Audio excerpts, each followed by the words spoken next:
Welcome. We are live here on Soulfire. My name is Christopher. I'm the AstroMedium and your host, intuitive astrologer for tonight's weekly cosmic forecast. We are coming into a brand new era now. We're going into the year of Aquarius, but we just went through a couple weeks of turbulence, mountainous hills, rocky roads. This has been some huge energies that have been coming in, and we have been experiencing a lot. So this week is a little bit calmer, a lot more introspective, a little bit more divinely connected. So we're going to take a look at each day, how we can work with these energies, how we can process a lot of the new energies that are coming in, and what we can do going forward. And then I'll break a little bit down more of the energy later on. So, hey Jennifer, how are you? Good evening. So, for those of you who are just tuning in, today is December 27th. It is Sunday, and we've got some confusing moon transits happening today. The moon is making a quincunx to the sun and Mercury, so there's a little bit of low energy and a little bit of not being very clear about who we are. There's a little feeling of being lost there. But then you've got the sun making a trine to Uranus today. So it depends on what we're pulling in most. Most of us will be feeling much more alive today. A lot of us has been going through a lot of heavy energy. So today with sun making a trine, which is a 120-degree angle to Uranus, we are feeling much more individual. We're feeling very unique. We're feeling more genius. We're feeling more focused on the future. Hey, Emily, how are you? So we've got some strong sun energy today, boosting our egos a little bit, helping us to come into alignment with who we really are in unique ways, who we really are, accepting ourselves for our unique differences, not really wanting to fit in right now. And this is coming just a day before the sun makes a trine to Lilith. And for those of you who are not familiar with Lilith, Lilith is Black Moon Lilith, and she represents a lot of dark energy, abuse, and dark things about sexuality, but there's a lot of female empowerment and witchy energy that comes from Lilith energy. So, and she's very rebellious as well. So the sun making a trine to Uranus and to Lilith back to back, we are experiencing a lot of acceptance of who we are, authentic selves, and accepting a lot of the darker, more gritty, more weird parts of ourselves as well. Assimilating that, accepting that, and integrating that into who we really are. So let's move to tomorrow, Monday, December 28th. We've got a lot of moon transits happening on this day. We've got the moon making an opposition to Venus early in the morning. This is going to cause some relationship tensions. We'll feel that before we go to bed if we're in the Eastern time zone. The moon will also be making a square to Neptune at 7 a.m. So for those of you who will still be asleep at that time, myself included, we will be having some really strange, vivid dreams going on. And these will not necessarily feel like fantasy lands. There might be some nightmares or processing some subconscious things that are trying to come to the surface. It'll be rather vivid as well. And there's some feeling suspicious with that energy. You'll probably wake up feeling a little heavy tomorrow. So the moon will also be making a quincunx to Pluto, which tells me we're going to have a lot of emotional heaviness, but not really sure how to deal with that or process those emotions. But the moon will also make a sextile to Mars tomorrow evening. So we are going to be a little bit more excitable, more impassioned by things. If you're working on creative projects, tomorrow night's a really great time to do that. And with the sun making a trine to Lilith, especially if you're trying to do healing work around sexuality, or if you're also trying to come into a stronger level of female empowerment, trying to accept yourself as a female, or if you are a male and you're just trying to assimilate more divine feminine energy into yourself, this is a great day to do that. So let's move to Tuesday, which is the 29th. This is the star of this week, okay? Obviously, because we have the full moon in Cancer. The moon will be in Cancer, making an opposition, which is a 120 or 180 degree angle to the sun in Capricorn. This is going to steal the show. We've got some other things I want to talk about throughout the week. The moon will be having lots of conversations with very specific planets at the time of the full moon, which is going to culminate in this event, I would call it. So we're already feeling this energy come in. We're going to feel this energy fade out by the end of the week. So this whole week is all about this full moon in Cancer, and it's happening at 10:29 p.m. Eastern Standard Time on 12:29. So I love all the cosmic synchronicities that are happening as well. So let's move to Wednesday. Wednesday, lots of moon activity. The moon will be making an opposition to Mercury, bringing a lot of confusion, some misunderstandings. The moon will be making a quincunx to Venus, and this is going to intensify the Venus transits that are happening that day. Luckily, we'll be having moon making a trine to Neptune, which will stimulate our creativity, our imagination. There will be lots of vivid dreams that are, yes, more fantastical, more positive, more easy flowing, and a lot of inspired creativity happening that day. But there's other Neptune energies at play.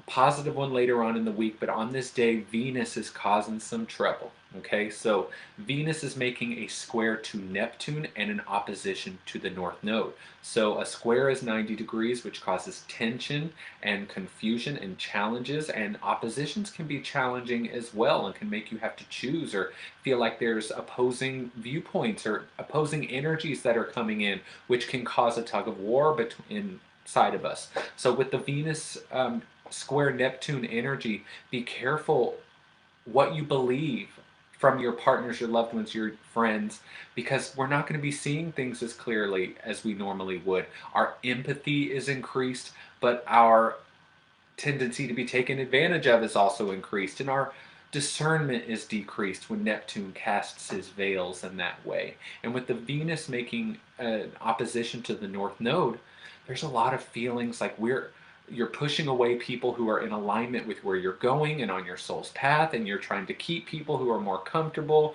because you're used to that comfort and those cycles and you don't know which way to go. Your creativity is also stifled that day, so we want to be mindful. Wednesday is going to be very turbulent, and definitely the challenges will show up internally, but definitely in our relationships and also the relationship with yourself as well. There's a lot of self-love energy that we're going to be called to come into with this full moon in Cancer, and then just the next day we've got Venus making these challenging aspects to these planets and points. So we need to be very careful to discern and be mindful that this is a time to relax, sit back, enjoy, take pleasure in things that are not so physical. It's not time to get things done. It's not time to start a new project. It's time to just be creative, relaxing, lazy. With Venus square Neptune, there will be a tendency to be lazy, and you may want to escape using some type of Venus is all about pleasure. So you may want to escape in sex and food and drugs and alcohol, but with any Neptune square, especially or opposition,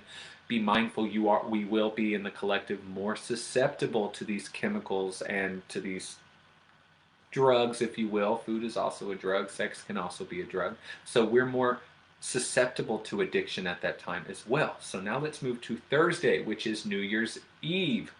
This is going to be a pretty challenging day. So it's almost like the moon is trying to prepare us and get a lot of things out of the way before we head right into 2021, which is the new year of Aquarius. It's not the age of Aquarius, but it's definitely the year of Aquarius. So the moon will be making an opposition to Pluto early in the morning. If you're in the United States watching this, early in the morning you'll probably wake up with a lot of heaviness, some intense emotions, things you might need to have a little cry session in the morning. That's okay. As we near later in the day, the moon will have made a square to Mars. So this is going to cause some emotional excitement, but reactiveness, emotional outbursts, and a tendency toward arguing or conflict that can happen when the moon squares Mars. So we want to be mindful of that. And then the moon will also make an opposition to Saturn and Jupiter. So the moon is going to make this opposition to the Saturn-Jupiter conjunction, which can cause a lot of loneliness, pessimism, low moods. Depression can even come from that, and it's pretty light, and its moon transits are very fast, but we want to be mindful later in the day on Thursday, which everyone will be dressing up and ready to go to a New Year's Eve party. Hopefully they have their masks on, but there's going to be some Disconnection generally, feeling like we're not as connected to people, and it'll probably just feel like, "Ugh, we're all just ready for this year to be over with. We can't do New Year's the way we used to do," and the moon opposite Saturn energy is really going to hit people strongly. So now let's move to Friday, January 1st, the very first day of the new year. This is a confusing day. We've got a really awesome Mercury transit. Mercury will be making a sextile to Neptune. So Mercury comes in to clean up some of the mess that Venus made with Neptune, and he's going to support Neptune in communicating his imagination and his vivid creativity and his surreal views on things are going to get communicated out. Mercury sextile Neptune is a great time for mental relaxation. Again, not a time to sign something important, get something important done, make some kind of long-term investment, start some really intense project. This again is supporting us in relaxing, recharging, which you're going to be feeling a lot of things around this full moon in Cancer. So you're being supported with these Neptune transits to kind of sit back, withdraw a little bit, not just be an observer, but just to relax into things.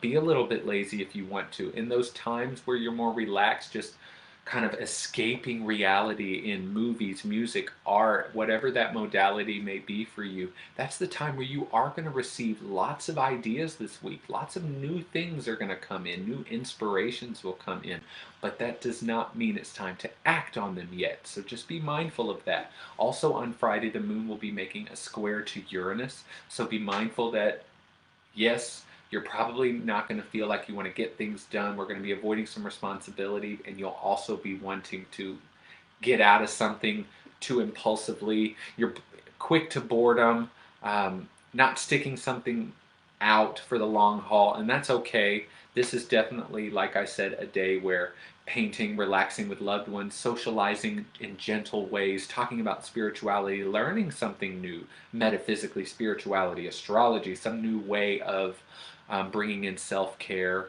some type of new meditation technique. All of that's favored towards the end of the week. Now let's move to Saturday. This is the end of the week, and it finishes with a really confusing moon ruled day. The moon will be making 3 quincunxes and 2 trines. So we've got all of this confusion and then all of this excitement. So the moon will quincunx Mercury early in the morning. This isn't too, I'm not too worried about that, but the moon will make a trine to Venus also early in the morning. So we'll wake up in a good mood. We'll really feel like we're connected with something and that we've got something to look forward to and that we can take pleasure in things, and we give ourselves permission to take pleasure in those things. And then the moon makes a quincunx to Pluto again right after that. So be careful that you don't take it to the extreme. And the moon will also make a trine to Mars that day later on in the afternoon. So this is really exciting. So what I'm getting from this is there's a lot of things we're coming to conclusion of this week. Lots of things we're kind of airing out and getting out before we really set our intentions in the new year. Now, it's said that you should set your intentions on the winter solstice because that energy is really most fertile for planting those seeds, but because of the Gregorian calendar, we're always planting these seeds on December 31st, January 1st. Around that time, we look at that as our new year. And honestly, if that's when you set that intention, if your belief is strong enough, so it shall be. So if we are setting intentions by the end of this week, I highly recommend doing it on Saturday after we've had that Mercury sextile Neptune energy come in and we've had a full moon. Venus has continued. She's done a lot recently in making lots of difficult but necessary angles to certain planets, which have brought a lot of things up for us collectively in regard to relationships, but also in regard to not feeling like we're loving life anymore. And this is really trying to get us on the same page and moving in the right direction. You need to let go of certain people and you need to let go of certain things that are too much work that you're not getting enough out of. And if this isn't something that's necessary and you must do, this is something that probably will happen regardless, but you can set these intentions now. So let's dissect this week a little bit more. So let's use these energies for our highest good. So we've got the sun making a trine to Uranus today, and Sun trine Lilith tomorrow. So what you should be asking yourself is, what are the things about myself that I've been trying to hide? I've got a lot of emotional stuff that's coming to the surface. Okay. Okay, I'm going to get some feedback here. I love that they do this. So, um, what I'm going to do is try to get out of the way as much as possible, and I'm going to let them give me information as I go about a lot of these energies that are coming in. So, okay, so there's a lot of, because what they were showing me, there's a lot of emotional stuff that's happening right now. A lot of us feeling certain ways about ourselves, but we're projecting something else out into the world. We are wanting to be seen differently than we really are right now. We are making moves and moving through life more quickly than we're emotionally able to keep up with. It's important that we structure our lives in specific ways, and it will reveal to us the truth of who we are if we honor the systems that we set in place. I understand. So there are a lot of changes happening for us, and um, they're not necessarily talking about specific astrology, but it definitely correlates with a lot of this restructuring that Saturn is going to do now that he is in Aquarius. That's definitely a lot of Saturn energy. But this is affecting us this week in specific ways because we're coming to new realizations of ourself.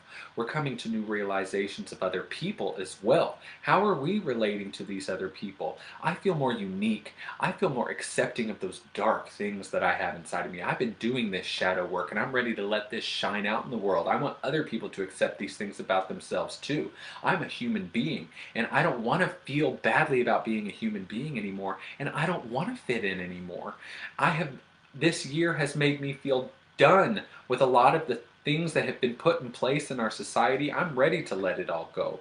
I'm ready to move up into a new frequency range. I'm ready to look at things differently. I'm ready to know something and feel it at the same time. But right now, we're having a lot of confusion in that.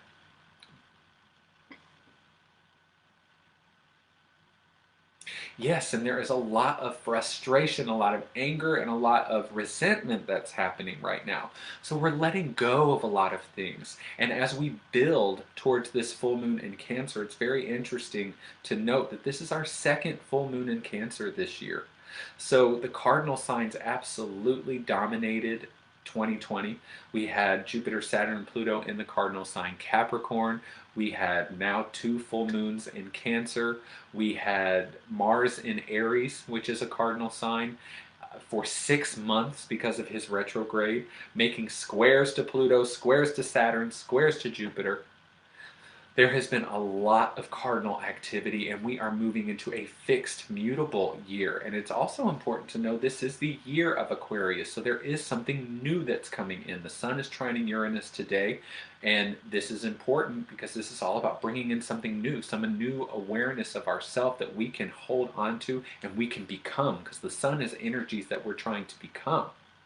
The sun in Capricorn, there's a groundedness there. It's let's work this in material ways, in realistic ways. Let's work this in efficient ways.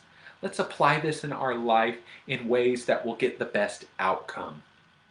Also with Sun trine Lilith, what are these magical things about myself that other people may call dark or scary? What are these things about myself that I'm scared of as well? You can work with this Lilith energy in your shadow work. But with this full moon in Cancer, there's so many emotions boiling to the surface. Yes, Cancer is a water sign. Yes, it's about emotional. But the moon is making some interesting aspects that day. The moon will be making a quincunx to this Saturn-Jupiter conjunction, almost saying, I've got nothing for you right now. I need to take time for myself. I'm not connecting with this Jupiter, Saturn, Aquarius energy. I need time to rest, recharge, but I really need time to process, okay? And right now with this full moon, there's a lot of processing going on. The moon is making a 180-degree angle to the sun.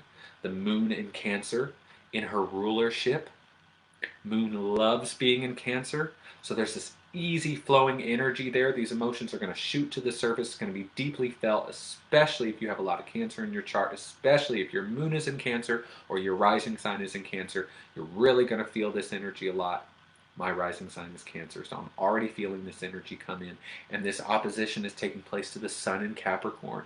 So what are we becoming? We're really focused right now in Capricorn season on using our logic and examining where we are now and how we can get somewhere else in the future. It's like going into a boardroom or going to the CEO's office. Where's this all playing out? Where's the money? Not necessarily the abundance. Where's that steady growth that we're looking for? So really with this full moon, you're being challenged to focus on you.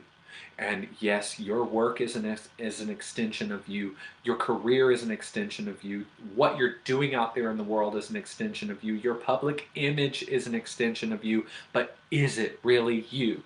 Now, when I ask what is you, I could go into the whole soul complex. But really, from the moon perspective, are you really feeling your emotions, or are you escaping them with your work? Guilty. Are you really processing your emotions, or are you ignoring them to work on another project because you feel that time is running out and you've got to keep going because you feel like you're not where you're supposed to be? Capricorn energy can be very failure is not an option oriented. I'm failing. I'm not where I'm supposed to be. I should have the promotion. I should have more money right now. I should have more success. Capricorn is ruled by Saturn. So there's this tendency to feel bogged down by this disciplinarian that keeps saying, you could do better. You could be doing more. What else could you be doing for this company, for this organization, for this business, for your life?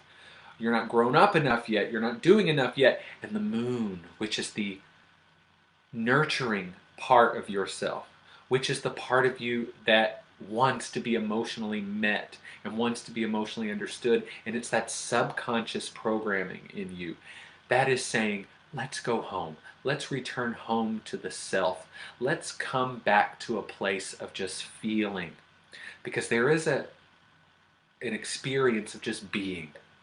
Let's go back and just be with yourself. Let's come home. Let's remember where we came from. Cancer is the fourth sign. It's the ruler of the fourth house.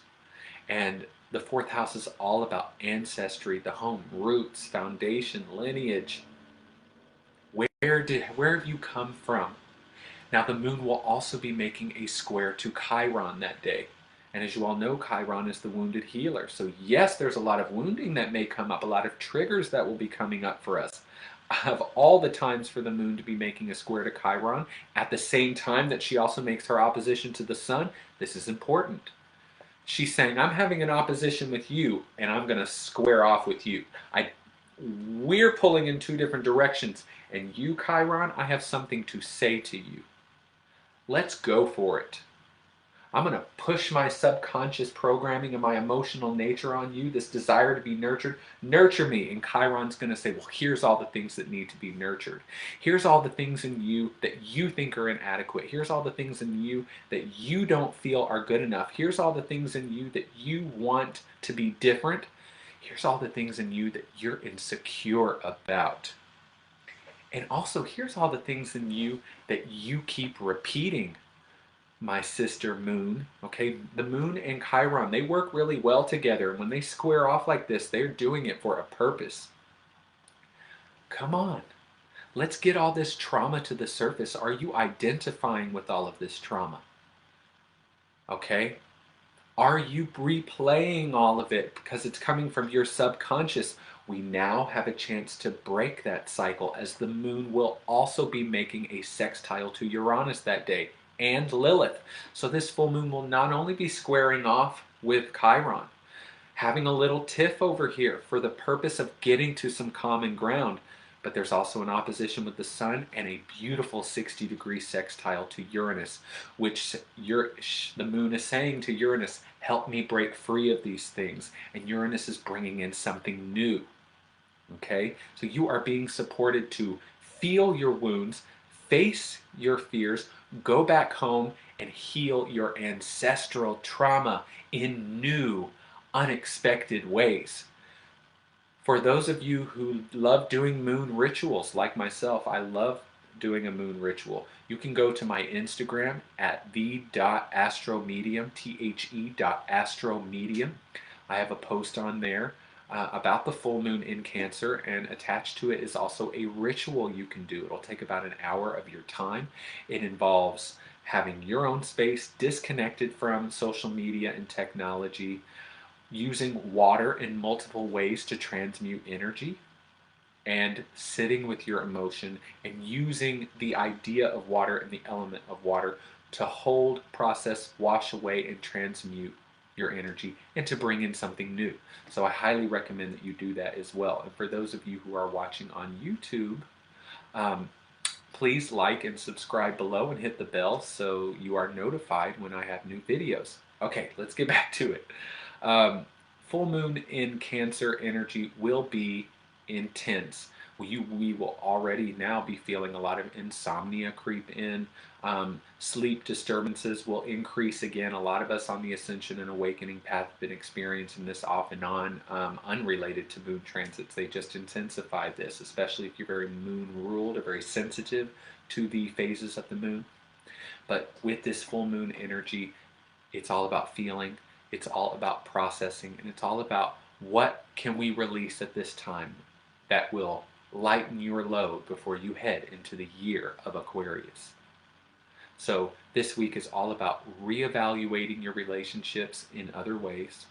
Are you holding on to relationships that are not in alignment with your soul's trajectory, with your soul's path, with the purpose that you even feel that you came here to do? Some of you have even said, I feel I found my purpose, yet there are people who don't believe in you. There are people who are not in the same vibrational frequency as you, and you are holding on to them out of comfort, out of trauma bonds, out of feeling like you have to, or that you're indebted to them in some way. This has to stop. We need to be setting boundaries, and we need to be letting go of people, places, and things that are no longer serving us. And this week will definitely bring some of those things to a head. And this week is also calling you. We'll be sitting in this moon energy all week. But with all this Neptune activity, how can you take time to escape in healthy ways? How can you take time to just relax, enjoy yourself, take pleasure in life, think about things not in such a analytical way, but in a more abstract way. Use your imagination more. Okay? For those of us who are psychics, mediums, empaths, sensitive people, light workers, when Mercury sextiles Neptune, we're really going to be more in the zone. We've got Sun trine Uranus, Mercury sextile Neptune, so this week is really going to help boost our connection, and our abilities will be much, I don't want to say boosted. It's not like they need a boost necessarily, but the pictures, the perceptions will come in much clearer, and we'll feel more connected to our guides, loved ones, and really most of our manifestation comes from our imagination. Most of the readings I do, a lot of it feels like something coming from my imagination until I realize I'm receiving it. Sometimes it feels not necessarily like I'm just making something up, but it feels like when I'm making up a story in my head, that's the same part of my brain that's activated. So really our imagination is really wanting to be activated right now. Yes, for pleasure, but also for the purpose of manifestation and to get you more in tune with your intuition, so that when we go into 2021, we can start to use this in clearer ways. 2021 has its own set of very specific cosmic shifts that are happening in alignments that will be really specific to how our government operates, how we organize as communities, humanity as a whole, because this is a lot of Aquarius energy will be affected by this. So 2021 has a lot of significant placements that are happening. We've got, of course, Saturn and Jupiter traveling together off and on for the entire year in Aquarius. We've got Saturn making a square to Uranus 3 times. This is really the star of 2021. This is really the energy that we're going to be pulling in, because Uranus is the ruler of Aquarius. Saturn is in Aquarius, making a square to Uranus. Jupiter will also be making a square to Uranus. And this is important because This is the year that we abolish racism. Civil rights is really what will come to a head. There will be lots of things that will be set in motion that we will pretty much be moving into a time in the next 7 years where the idea of racism truly will be a thing of the past as we start to clear it out of our systems in our industries and our corporations and our governments. All that systemic racism will find its way filtering out as all this Jupiter joining the party in Aquarius is going to bring in all these new ideologies, these new ways of seeing things, much more accepting of everyone's differences, much more accepting of a new way of doing things. So social justice is on its way up. We already saw this when Saturn dipped his toe into Aquarius back in March and April, May, when we had all that Black Lives Matter movement come to a head. Lots of social justice issues around the world came to a head at that time. So now we're really in it because Saturn will be here for the next 2.5, 3 years. So also when we head into 2021 with this Jupiter square Uranus energy, be very mindful that with Jupiter square Uranus, it's only going to happen one time, but other times in Black history in this country, I think the Emancipation Proclamation that all happened during the Jupiter square Uranus. The Nat Turner Rebellion, these are things I'm just trying to remember right now, all happened during Jupiter square Uranus. So I think we are going to see some civil rights, Black history being made in 2021. Although Saturn square Uranus is going to steal the show for sure. But this is a year of Aquarius and air element and the fixed signs, Uranus being in Taurus. We're going to have a super stellium in Aquarius in February, on February 11th. The Sun, the Moon, Mercury, Venus, Jupiter, Saturn, and Pallas, one of the asteroids, will all be in Aquarius. That is huge, very rare, and we're going to feel that. It's going to feel like an electrical shock to the system, and I'm excited for that. That's really exciting turn of events that will happen. And also all of the Mercury retrogrades that will happen in 2021 will be in air signs. Oh God, Mercury loves being in air signs. So the fact that Mercury will be very active, really in the zone, all 3 retrogrades, this means they're going to be a little bit more intense than they normally are. So we need to get ready for that as well. So 2020 culminated in so many major alignments happening at once, all falling back, very rare things all happening, huge 800, 200, 20-year cycles all completing within the same year. So of course we felt that like a punch to the gut. 2021 will not necessarily feel that way, but it will come with its own challenges. Fortunately for us, this Jupiter-Saturn conjunction will also be sextiling Chiron. Jupiter and Saturn will travel through the early degrees of Aquarius, and they will sextile Chiron as he travels from the 4 degrees of Aries, 5 degrees where he is now, as he travels through Aries as well. They'll be sextiling all through the year. So that's very important for those of us who are more aware of our healing journey. We're using that Chiron energy to heal ourselves and to bring more things up in healthy ways. We are being supported at that time. Jupiter and Saturn want to bring in new healing and give us new structured ways of getting all that stuff out there and closing these cycles once and for all. All right, if anyone has any questions for me, you can reach me at my website, www.christopherwithayMedium.com. You can also book a reading with me there. If you're not already following me on Instagram, you should absolutely be doing that at the@AstroMedium. Also, you can find me at Eclipse over Roswell here in Atlanta, Georgia. I am the in-house intuitive astrologer for them. And if you'd like to join me every Wednesday night for astrology class at 7 p.m. Eastern Standard Time, of course, it's an in-store event, but we also have a lot of participants on Zoom. You can go to visiteclipse.as.me/astro to pre-register for that. And again, if you love this content and you are resonating with this, please like, share, comment below. Let me know what you think. and I am open for your questions. I want to help everyone navigate these energies. I'm also an ascension and awakening facilitator. If you're going through a lot of ascension symptoms right now, or if you are not sure if you're going through the ascension process, or if you're having trouble navigating your awakening, I am here for you. That's what I love to do. I am passionate about that. So I will see all of you lovely people here next week for another weekly cosmic forecast with me, the AstroMedium. Be there or be square.